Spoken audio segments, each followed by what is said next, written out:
Kite flying has been our game for 2,500 years. As our old proverbs say, when people are deprived of their roots, they become just like a kite which is disconnected of its line.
The majority of Chinese are of Han race, one of the 55 ethnic groups united under a common culture. There are about 30 million Chinese living outside China, mainly in Southeast Asia, with fewer in America and Europe. On Mesery side, there are some 10,000 working mainly in the restaurants and fish and chip trades. It was not the wanderlust or curiosity, but the poverty or political social upheavals which made early Chinese seek fortune abroad with the hope that one day they might return to the homeland.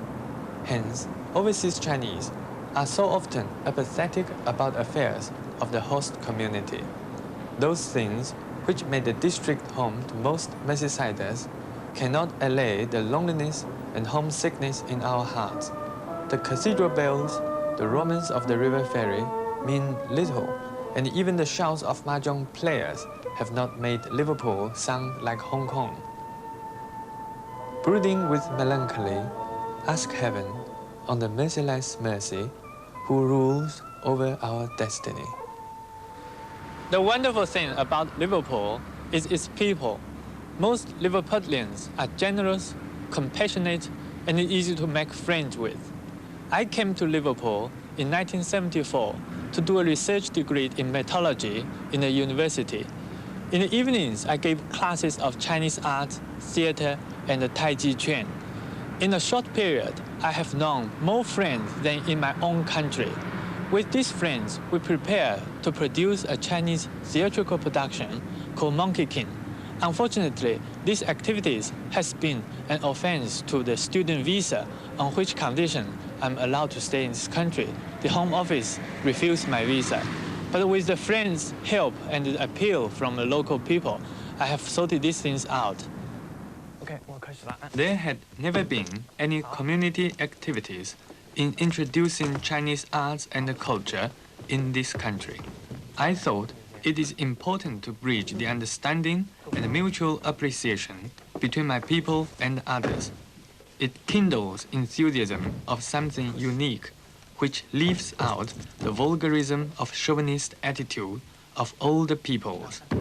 It proves this view later, when I receive great support in my work as the first Chinese community worker in United Kingdom. And don't go too forward. In his workers' education classes in Chinese philosophy, arts, and theatre, Brian recruited both Chinese and English players, and the Monkey King was ready in 1976. When Brian got his work permit, he came to the Neptune Theatre as he couldn't get a date at the Crosby Civic Hall. And it was my good fortune to light the show and become the lighting designer for the production in May 1977. We also worked on the actual sound script. That's the actual material, the ballet music for the ballet of the Monkey King. And it was so successful that we managed to take it to the Royal Court Theatre Sloane Square in London and on to the Manchester University and to the Edinburgh Festival. And more recently, we've taken it to the Liverpool Cathedral, where we had astonishing luck in playing the complete ballet with the Youth Orchestra of Hong Kong.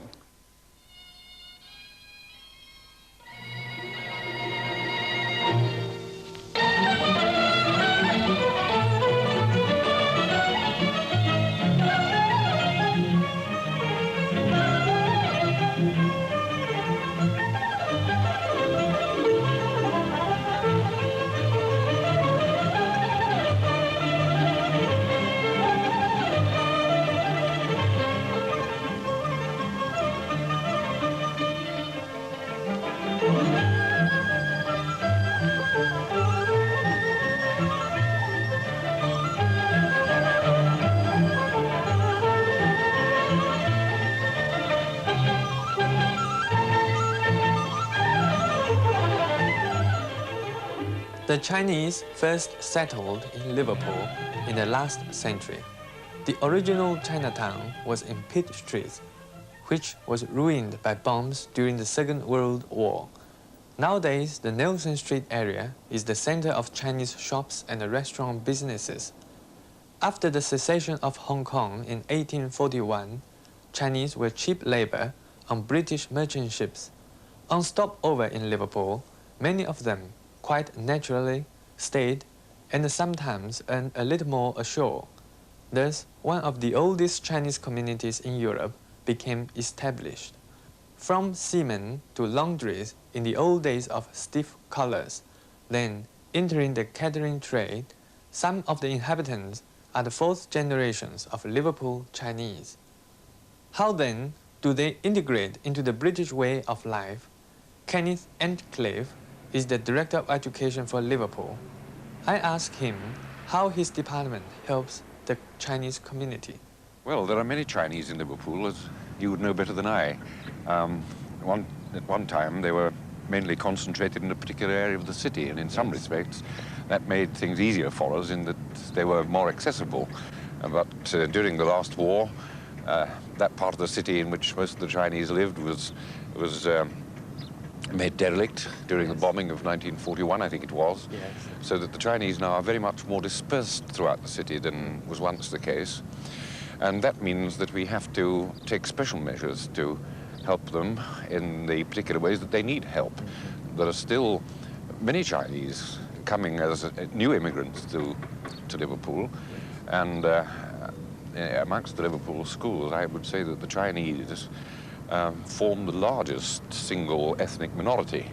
We try, when they first come into the city, to make special arrangements for them to learn the English language, and this is true for children and for adults, because until they have at least some competence in the language, they can't benefit from the rest of the educational system. Yes. But I think it would be fair to say that we find them very, very biddable children, very ready to take advantage of every opportunity that's given to them. Yes. They cause virtually no trouble, and I would say have successfully integrated into the city, as successfully indeed as any other ethnic minority. Liverpool is the only city with its own Chinese Community Services Centre. They are raising money at the moment to build a new community centre where everything can be housed under the one roof. So if Liverpool can do it, why can't other cities do it? They have 3 full-time workers. They have 30 part-time workers. If any of the Chinese community have problems, medical problems, legal problems, maybe they have difficulty understanding the language, then one of the community services workers will go with them to the hospital or the doctor or solicitors. Mesery Chinese Community Services consists of a cross-section of the community representing a wide range of skills and knowledge who devote themselves to the welfare of the Mesery Chinese. Do you think that there are special medical problems happen more often in Chinese people? Yes, certainly. The one I can think of straight away is the fact that Chinese babies suffer from jaundice far more often than, say, British babies. And the reason for this is because the Chinese babies which we deal with here come from southern China, from Canton, and in these areas there's a high incidence of neonatal jaundice. Usually it affects male children, and the reason for this is an interesting one because it's inherited in the red cells. They have an enzyme deficiency called G6PD deficiency. And because of this, if the baby is exposed, for example, to naphthalene or mothballs, the red cells will break up, then they'll become jaundiced, and if the jaundice is severe, it will affect the brain.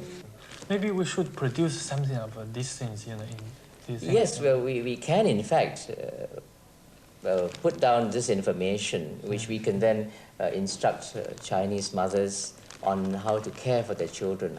Oh. How is our summer holiday scheme, do you think, last time we did? Yes, the summer holiday scheme went on very well. We have play group here in this building, and we have volunteers to help out to play with the children. And also the table tennis was very well used last summer. But I think this summer we should try something new, perhaps have a better program. And one of the things I've thought about is whether we could arrange a trip to London, say to the Natural History Museum. Yes, that's a good idea. What do you think? Good idea, certainly very good idea. Are you going by bus or train? Yes, by coach is the best thing. Yes, we must have enough parent support if we need Yes. to. Yeah, I do think the parents will agree that the children join such a trip to London because they are very concerned for their children's education. Sure. And this is an educational trip. Oh. Yes. Yeah. Yes, I think we certainly want to do that. Is there anything? Oh, yes, fine. I would like to raise an item of concern. There are a number of Chinese fish and chip stores in this area.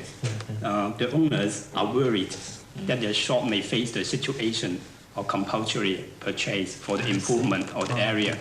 They came to ask for our help because they have problems in communicating with the department concerned. I think we must got more interpreters and make inquiry about this. Yes, I think it's necessary. Yes. Also to make contact with local government about this. Yes, that's true. In addition to the language barriers faced by many ordinary Chinese, the tradition of keeping ourselves to ourselves and not getting involved with the affairs of the others, an inward-looking mentality has developed which is disadvantageous to practical interests and the welfare of especially the young, the women, and the elderly. 你是睇唔到嗰啲咧，有通醫攞嗰啲咧就唔得，就自己唔能買。Thank you. The majority of the Chinese women in Merseyside, especially the one less educated, they suffer isolation and social deprivation. Not only from the language barrier, but also from the cultural differences. The consequences fall into two parts. One is they hesitated to speak any of their problem, like medical or social. So they refuse to or hesitate to discuss with their doctors or social worker. And secondly, they find difficulty to communicate with the English neighbor and try to fit in to their local community. For instance, I have a case last week. There's a woman been here in England for 15 years, and she never slept out once outside her door by herself. And every time she goes shopping, she has to go with someone, her husband or friends. But she's really frightened to go outside because she can't speak the language. There are a number of elderly Chinese people in Liverpool who live alone, as does this man. They are very lonely, and most of them speak very little English. Because of their independence, they rarely ask for help or assistance. This is where the MCCS can really help, probably more so than the various social services, because we understand their needs and they are more willing to ask us for help. We visit them regularly to see that they have sufficient food and heating and medical care when necessary. Mesery Chinese Community Services has been a bridge between our people and the host community. We have made reasonable understanding with other British people. The representatives of the host community has far-sightedly given their support. With me, there are two city councillors, Councillor Dean and Councillor McCoy. Councillor Dean, when you were Lord Mayor, you presented us with a nice table tennis cup. How did you enjoy being with us? I've always enjoyed being with you as well, you know, Brian, because I believe in what you're doing. You're doing a fantastic job down here, not only within the community, but going outside also. And when you asked me if I would not provide, but if I would, at that time, give away your prizes, and then found that you didn't have a silver cup, I thought you should have one. And so my thanks to you was to present you with a silver cup, which I know will be competed for every year. And I hope, as time goes on, maybe we'll give you another one for something else. Very kind of you. Councillor McCoy, how do you think the local councillors and the MPs think of our services to our people? Well, I honestly think that your services down in this part of the city are invaluable. The people down here need these services. There are a lot of Chinese people in this area who we could never ever get down to brass tacks with and find out their problems, or even their enjoyments for that matter. And through your services, we've been able to get through a lot more to the Chinese people, and I think this is a huge success. Thank you very much. In fact, the salary of the 3 full-time staff are paid by the Manpower Services Commission. The Special Temporary Employment Programme that the Manpower Services Commission run is really designed to do two things. One is to help people with temporary jobs to get experience and training, and the second is to help community groups to provide services for their community. And really in Liverpool we've got a series of villages, one of which is the Chinese community of about 10,000 people. And we saw it as a valuable service to provide a small group of community workers, a 3-person team, to provide community help, particularly for the older Chinese community and for the women and children, to let them know about services that were available generally and to sort out some of the problems that exist in the Chinese community. And I think it was an interesting programme in the sense that we've been running job creation programmes for something like 4 years, and it's only in the last 12 months that we've had the involvement of the Chinese community. And we're now looking forward to the next 12 months when we may be able to help further with programmes under both the Special Temporary Programme and possibly with some further programmes in the help developing the Chinese Community Centre as well as the community workers.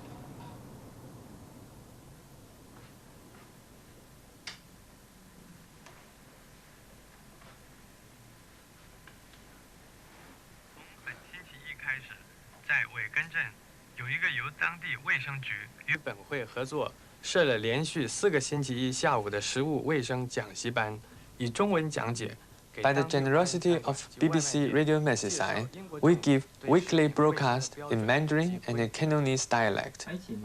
Shortly, we will also be starting a column of weekly Chinese news digest in the Liverpool Daily Post. Our need of a youth and community centre is approved by the Inner City Partnership Programme of 1978. The new centre is a collective brainchild of Mesery Chinese Community Services, Liverpool Education Department, and the Liverpool City Architect. It will consist of a nursery and an advice centre on an empty site in the vicinity of Liverpool's Chinatown. I discussed with Mr. John Hamilton, a city councillor, about this project. This is our... I see, so it's... This is the driveway. And what sort of activities will go on in here? Yes, actually, you know, in this one is the main hall in here. Yes. And the nursery is on this side, you see. and the advice center is on the back of this one. So this is a new concept where we not only have an assembly hall, community center, but we have social services, That's right. health services, Yes. all linked up for the Chinese community. That's right, yes. So it's an all-embracing community service Yes. going on in this center. That's right, yeah. And it will be placed in the community area. Yes, very near to here. Yes, I see. We're trying to make it more Oriental taste, like so more artistic to beautify the city area here. And do you think the Chinese community here will be encouraged to come and use it? I would think so, because in fact a lot of little babies or things, they're looking forward to coming in. And, well, it looks like a scheme that should be a new idea really to Liverpool community centres. Sure. When it is built, it will also have a hall for sports and cultural activities. Funded by the host government, it will be the first of its kind in promoting Chinese arts and culture in the Western world.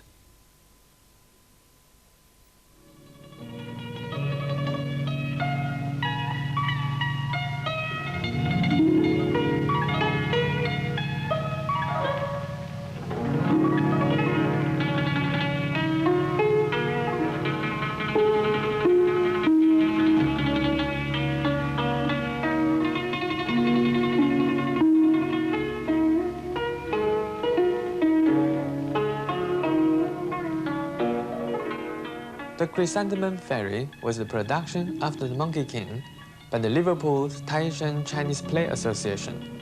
It won the 1978 UK Annual Ethnic Minority Arts Award.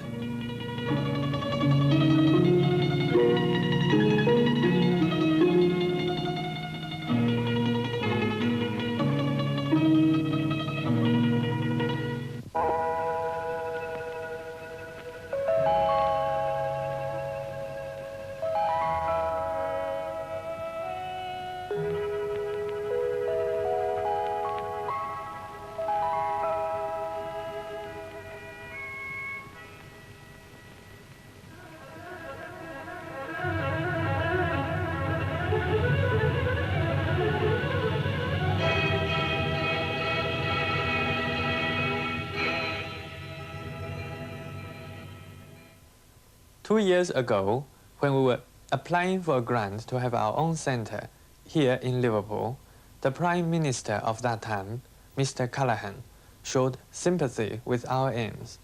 I spoke to him recently to ask his views on the Chinese community in Britain. Mr. Callaghan, we are going to build the first Chinese youth and cultural community center in the world outside Chinese territory. 2 years ago, when I was campaigning for this center, your government, when you were Prime Minister, have given great assistance, and we are very grateful for this. Do you think this will promote better harmony between Chinese and the rest of the people, and is good for the people themselves? Yes, I'm sure it will. I've always been interested in what you were trying to do in Liverpool for this Chinese centre, because we had a very similar project on a smaller scale in Cardiff, which, as you know, is also an important seaport, many years ago, just after the war, in connection with the Maltese community, and it was called the Malta George Cross Club. And that was an example of what you're doing, or proposing to do, in Liverpool, and I think it would be of very great value. We certainly found it was in Cardiff for the Maltese community to become integrated. There was an old saying, say, East is East, West is West, they never meet. Do you think nowadays or in the future this will still be true, so exclusive, instead of complement each other between the two cultures? No, I think we've got to meet, and I think we shall learn from each other, and we shall enrich each other. I think the Chinese culture is so old and has so much richness about it that probably there's a great deal we shall learn from you. But who knows, there may be even things you can learn from us. We enjoyed very much, for example, the Peking Opera when it came over recently. That was a wonderful exhibition. Mm. Because most of the Chinese people in United Kingdom are doing the takeaway and the restaurant, this type of trades. We are now trying to promote more some other fields, especially in contribution of artistic heritage or cultural heritages. Do you think in the future it is good for the Chinese themselves or the host community that other than this food, this type of aspects, we can contribute more from our community. But of course, when you look at the richness of Chinese culture, you will contribute in every way, won't you? Often immigrant communities start in the way that you have started here, but in due time I shall see Chinese lawyers, Chinese bankers, Chinese solicitors, Chinese professors. They will take part in all aspects of our life. I've no doubt about that, because the Chinese are a very ancient people with a very high civilization. Do you think you will be interested in visiting China in the future?